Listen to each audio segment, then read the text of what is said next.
this is Vandana and you are watching 99.9 engineering station. आज हम बात करने जा रहे हैं नए टॉपिक के बारे में, that is buoyancy and Pascal's law. So topic start करने से पहले हम कुछ टर्म्स को अंडरस्टैंड कर लेते हैं, समझ लेते हैं, that is fluid, intermolecular force, gravitational force, applied force and pressure.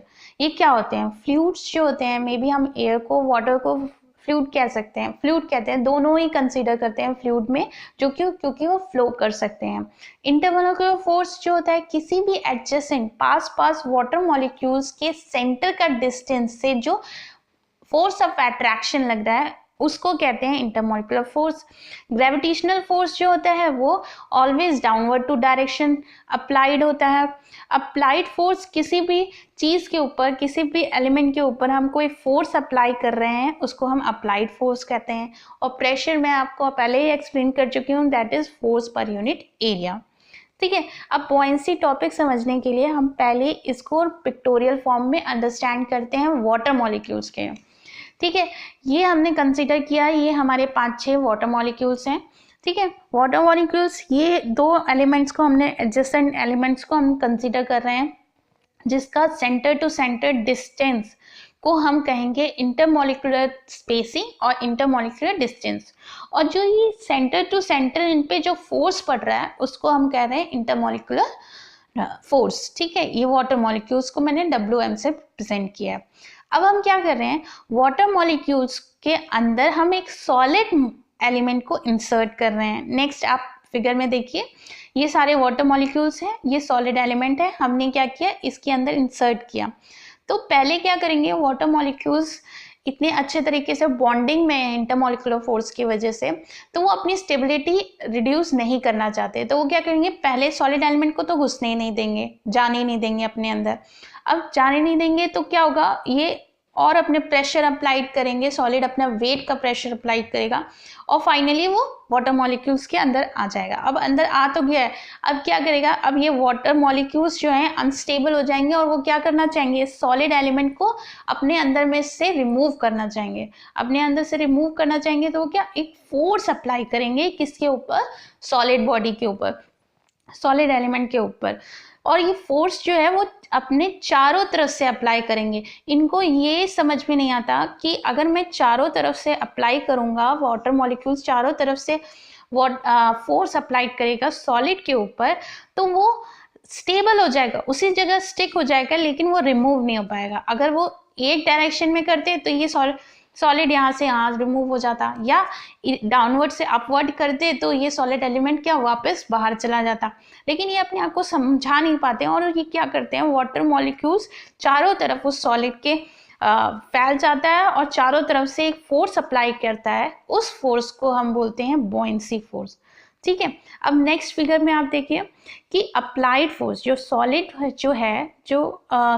जो है वाटर मॉलिक्यूल्स के ऊपर जो फोर्स अप्लाई कर रहा है, जिसकी वजह से वो वाटर मॉलिक्यूल्स के अंदर आ सका है, उस फोर्स को हम कहते हैं अप्लाइड फोर्स। यानी क्या बताया था, force which we applied on something. तो सॉलिड एलिमेंट को हम इंसर्ट कर रहे हैं वाटर मॉलिक्यूल्स पे, तो वो किस वजह से कर रहे हैं कि हम अप्लाइड फोर्स लगा रहे हैं। और यहाँ इस केस में अप्लाइड फोर्स क्या हुआ, हम जो इसका वेट ऑफ सॉलिड और ग्रेविटेशनल फोर्स दोनों उस पर एक्ट कर रहे हैं। अब क्या करेगा, ये सॉलिड जो है, वाटर मॉलिक्यूल्स सॉलिड के ऊपर कौन सा फोर्स अप्लाइड कर रहा है, बुओयंसी फोर्स। मैंने आपको अभी बताया, बुओयंसी फोर्स जो है वो अपने आप से रिमूव करने के लिए सॉलिड को अप्लाई करता है, लेकिन वो रिमूव नहीं कर पाता है, स्टे कर लेता है, क्योंकि चारों तरफ से वो अप्लाई कर रहा है, तो वो चीज़ हटेगी कैसे। तो क्या कंडीशन बनती है, यहाँ बहुत इंपॉर्टेंट पॉइंट ये बैठता है कि अप्लाइड फोर्स और बुओयंसी फोर्स दोनों ही अपोजिट टू डायरेक्शन होते हैं। मीन्स जहाँ जैसे हमने अप्लाइड फोर्स यहाँ से ऐसे डाला तो बुओयंसी फोर्स नीचे से ऊपर जाएगा। देखिए इस फिगर में आपको क्लियरली रिप्रेजेंट कर रही हूँ मैं आपको, जैसे अप्लाइड फोर्स सॉलिड का इस डायरेक्शन में है तो बुओयंसी फोर्स अपोजिट टू डायरेक्शन होगा। ठीक है, नेक्स्ट ये भी next, according to definition, that when a solid enter in a fluid, the particle of a fluid pressure on its surface, जब वो particle कोई भी element, solid element water molecules के अंदर डालते हैं तो वाटर मॉलिक्यूल्स क्या एक प्रेशर एक्सर्ट करता है on the surface. This force of buoyancy is always opposite to the applied force. ठीक है, अब हम इसी चीज को हम एक एग्जाम्पल से रिप्रेजेंट करते हैं, एग्जाम्पल से समझते हैं. दैट कि हमने एक स्टोन लिया, पत्थर लिया और वाटर मॉलिक्यूल्स के अंदर उसको थ्रोन कर दिया, इंसर्ट कर दिया. तो क्या हो रहा है कि स्टोन जो है, अप्लाइड फोर्स स्टोन के केस में क्या होगा, जो वाटर मॉलिक्यूल्स के अंदर, किसी बाल्टी के अंदर हमने बकेट के अंदर वाटर स्टोन डाला तो वो नीचे किस फोर्स की वजह से जा रहा है, ग्रेविटेशनल फोर्स. तो इस पे अप्लाइड फोर्स हमारे यहाँ पे क्या हो गया, ग्रेविटेशनल फोर्स. एंड तो ग्रेविटेशनल फोर्स को रोकने के लिए कौन सा फोर्स वाटर मॉलिक्यूल्स लगाएगा, वो लगाएगा बुओयंसी फोर्स. तो बुओयंसी फोर्स क्या होगा, अपवर्ड डायरेक्शन में हो जाएगा. ठीक है, ये बात समझ में आ रही है. तो ये क्या हो गया, opposite to each other. But in case जब कभी जब ग्रेविटेशनल फोर्स नहीं एक्ट कर रहा होगा, ठीक है, अगर जब ग्रेविटेशनल फोर्स एक्ट नहीं कर रहा होगा तो ये कंपलसरी नहीं है कि बुओयंसी अपवर्ड डायरेक्शन में काम कर रही हो. ठीक है, तो ये कहीं लिखा हुआ नहीं है, ये नहीं होता है कि कंसेप्ट नहीं, कई लोग ये मान लेते हैं कि बुओयंसी फोर्स जो है अपवर्ड डायरेक्शन में होता है, अप्लाइड फोर्स डाउनवर्ड डायरेक्शन में. ये गलत है. अपवर्ड डायरेक्शन में तब होता है बुओयंसी फोर्स जब ग्रेविटेशनल फोर्स एक्ट कर रहा हो बॉडी के ऊपर, क्योंकि ग्रेविटेशनल फोर्स डाउनवर्ड रहता है हमेशा. ठीक है, तो और डाउनवर्ड रहेगा तो बुओयंसी फोर्स उसके अपोजिट रहेगा, तो वो अपवर्ड डायरेक्शन रहेगा. ठीक है, इसको एक्सप्लेन करते हैं हम स्विमिंग के केस में. जैसे स्विमर जो है, हम स्विमिंग करते हैं स्विमिंग पूल में, तो हम लेफ्ट टू राइट या राइट टू लेफ्ट जा रहे हैं. ठीक है, तो हम क्या अप्लाइड फोर्स किस डायरेक्शन में कर रहे हैं, जिस डायरेक्शन में हम तैर रहे हैं. ठीक है, स्विमिंग कर रहे हैं, तो अप्लाइड फोर्स हमारा क्या हुआ, डायरेक्शन ऑफ डायरेक्शन जहां हम जा रहे हैं. ठीक है, तो उस केस में वाटर मॉलिक्यूल्स हम पे अप्लाइड बुओयंसी फोर्स कौन से डायरेक्शन में लगाएगा, अपोजिट टू आवर डायरेक्शन. ठीक है, जिस डायरेक्शन में हम जा रहे हैं उसके अपोजिट में हम पे बुओयंसी फोर्स लगेगा, इस तरीके से. ठीक है, तो ये डाउनवर्ड तो नहीं लग रहा क्योंकि हम पे अभी, क्योंकि हम तैर रहे हैं, फ्लोट कर रहे हैं, तो हम पे बुओयंसी फोर्स नहीं एक्ट कर पा रही है, वो ग्रेविटेशनल फोर्स नहीं एक्ट कर पा रही है. ये लेफ्ट टू राइट, तो ये डाउनवर्ड नहीं है डायरेक्शन. ठीक है, नेक्स्ट एक एग्जांपल है, थोड़ा ट्रिकी है, कि जैसे हमने कोई भी आइटम, एलिमेंट जो हमने वाटर मॉलिक्यूल्स के अंदर बॉडी डाली और वो क्या रिवर्स बैक आ रही है, तो उस केस में बुओयंसी फोर्स और अप्लाइड फोर्स कहाँ और कैसे पड़ेगी, तो वो हम समझते हैं. जैसे सपोज ये ऑब्जेक्ट है, ये वाटर के अंदर हमने इंसर्ट किया, लेकिन वो रिवर्स बैकवर्ड डायरेक्शन में वापस आ रही है. मींस इस केस में अप्लाइड फोर्स क्या हुआ, डाउनवर्ड टू अपवर्ड हो गया, और अब डाउनवर्ड टू अपवर्ड है अप्लाइड फोर्स, तो बुओयंसी फोर्स क्या होगी, अपवर्ड टू डाउनवर्ड होगी. तो ये चीज आप समझ लीजिए. यही चीज मैंने आपको यहाँ पे लिखवाया है कि upward buoyancy force is only exist when are applied force is gravity. यहाँ मैंने आपको समझाया कि buoyancy force only upward direction में तब होगी जब हमारा अप्लाइड फोर्स ग्रेविटी होगा. ठीक है, और अदरवाइज डाउनवर्ड रहेगी, it is applied to applied force.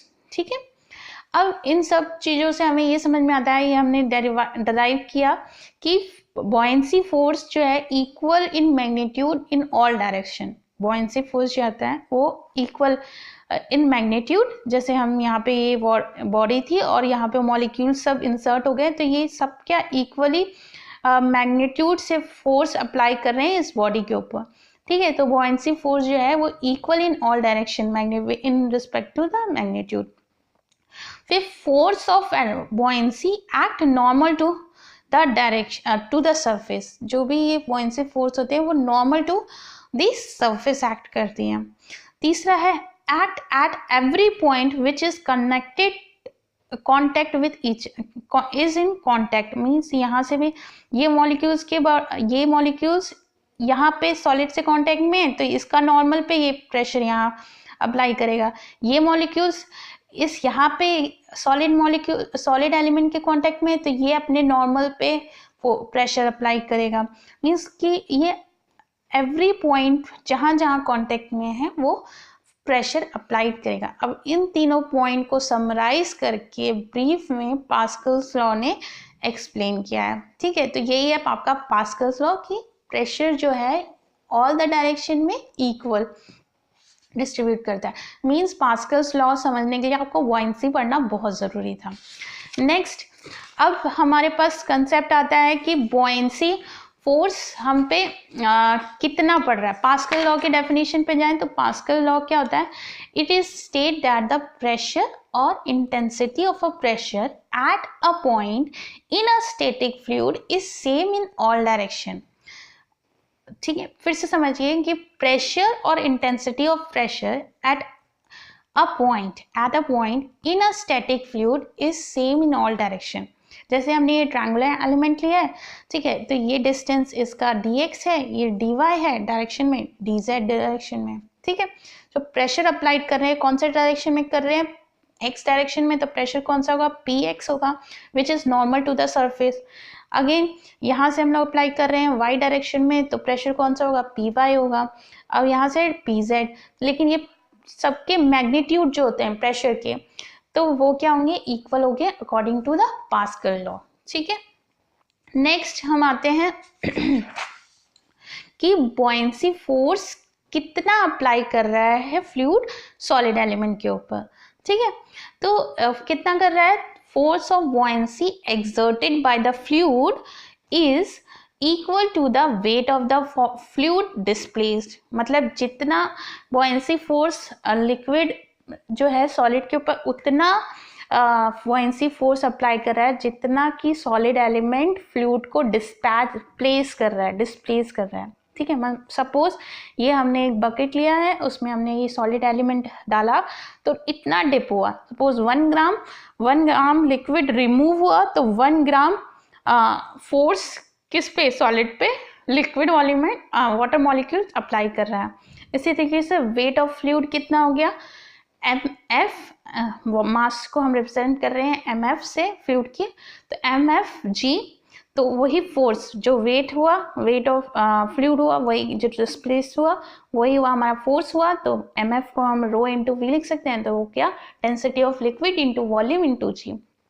ठीक है, इस फॉर्मूले में, फोर्स के फॉर्मूले में आप क्या देख रहे हैं कि डेंसिटी ऑफ लिक्विड सेम है, ग्रेविटी भी सेम है, ओनली क्या वेरी कर रहा है, वॉल्यूम। ठीक है, वॉल्यूम किसका चेंज कर रहा है, लिक्विड, मतलब सॉलिड एलिमेंट कितना वॉल्यूम डिस्प्लेस कर रहा है। तो क्या होगा कि बुओयंसी फोर्स किस पे डिपेंड कर रहा है, वॉल्यूम पे, यानी कि वॉल्यूम पे डायरेक्टली प्रोपोर्शनल है। मींस जितना जैसे 1 ग्राम फोर्स लिक्विड रिमूव हो रहा है, तो 1 ग्राम लिक्विड पड़ेगा, तो इसका मतलब क्या हो गया कि वॉल्यूम जो है डायरेक्टली प्रोपोर्शनल टू फोर्स हो गया। अब ये 3 केस मैंने रिप्रेजेंट किया आपको, जिसमें सॉरी कि ये हमने बुओयंसी फोर्स अपवर्ड डायरेक्शन में अप्लाई हो रहा है, ये इसका मास का फोर्स है सॉलिड का msg। ठीक है, इसमें भी सेम ये बुओयंसी फोर्स अपवर्ड है, लेकिन ये थोड़ा मॉलिक्यूल्स, इसका मास थोड़ा ज़्यादा डिप हो गया। ठीक है, और इस केस में, थर्ड केस में क्या हो गया है कि ये पूरा सॉलिड एलिमेंट डिप हो चुका है, किसमें, लिक्विड में, सिंक हो गया। तो इस केस में, थर्ड केस में बुओयंसी फोर्स एक्ट कर रही है सॉलिड के ऊपर। ये क्वेश्चन बहुत इंपॉर्टेंट है कि इस केस में, सिंक केस में, जब सॉलिड एलिमेंट पूरा डिप हो जाता है लिक्विड के अंदर, तब क्या बुओयंसी फोर्स उस पर एक्ट कर रही है सॉलिड पे लिक्विड के द्वारा? हाँ, कितनी कर रही है, कम है, पर क्यों कम है, क्योंकि वेट ऑफ सॉलिड ज़्यादा हो रहा है, तो उस वजह से ये डिप हो जा रही है। सपोज फोर्स कितना अप्लाई कर रहा है, फोर्स ऑफ सॉलिड कितना अप्लाई कर रहा है, msg। ठीक है, वॉल्यूम क्या हो जाएगा, density of solid into volume into g. ठीक है, तो volume of a solid is equal to the volume of the liquid remove.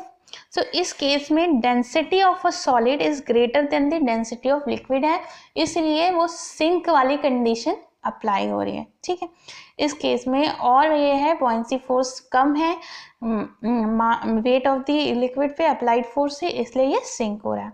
अब ये दूसरा केस देख लेते हैं। फ्लोटिंग कब होती है? फ्लोटिंग के केस में क्या हो जाता है कि buoyancy force of weight of the solid जब इक्वल हो जाते हैं, सपोज बैलून है हमारे केस में, बैलून है, उसमें डेंसिटी ऑफ द लिक्विड, जो डेंसिटी की लिक्विड होती है, और बैलून में क्या होता है, एयर होती है, वो एयर की जो डेंसिटी होती है लिक्विड से कम होती है, तो फोर्स जो लिक्विड अप्लाई कर रहा है वो क्या है, रो वी जी है। तो इस केस में बुओयेंसी फोर्स और अप्लाइड फोर्स वो बैलेंस हो जा रहा है, तो वो क्या हो गया, फ्लोटिंग वाली कंडीशंस होंगी, ठीक है। तो ये आपने देखा सारे कंडीशन की किस कंडीशन में क्या हो जाता है। अब जब बुओयेंसी फोर्स ज़्यादा होगा, और जैसे तीसरा केस होगा, जो हमारे पास तीसरा केस क्या होगा, बुओयेंसी फोर्स ज़्यादा होगा और वेट कम होगा, तो उसमें क्या होगा, वो सबमर्ज्ड तो रहेगी बॉडी, लेकिन वो पूरी सिंक नहीं होगी, मतलब सरफेस से नीचे होगी, इस टाइप की कंडीशन होगी। आप अगर हम देखें ये वाटर मॉलिक्यूल्स है, ये सॉलिड मॉलिक्यूल है, वो सबमर्ज्ड है, लेकिन क्या है, इस केस में buoyancy force greater than the mass of body, ठीक है। समर्ज्ड है, डिप्ड है, लेकिन वो सिंक नहीं है, ना फ्लोट कर रही है ना सिंक कर रही है, थर्ड केस हो जाएगा, ठीक है। आज के टॉपिक के लिए इतना ही काफ़ी है। नेक्स्ट टॉपिक में हम इसकी डेरिवेशन, पास्कल्स लॉ का डेरिवेशन और इस पे बेस्ड न्यूमेरिकल्स करेंगे। तो मिलते हैं हम अपने नेक्स्ट लेक्चर में। अगर ये आपको मेरा लेक्चर समझ में आया है या अच्छा लगा हो, please like, share and subscribe to my channel. Thank you.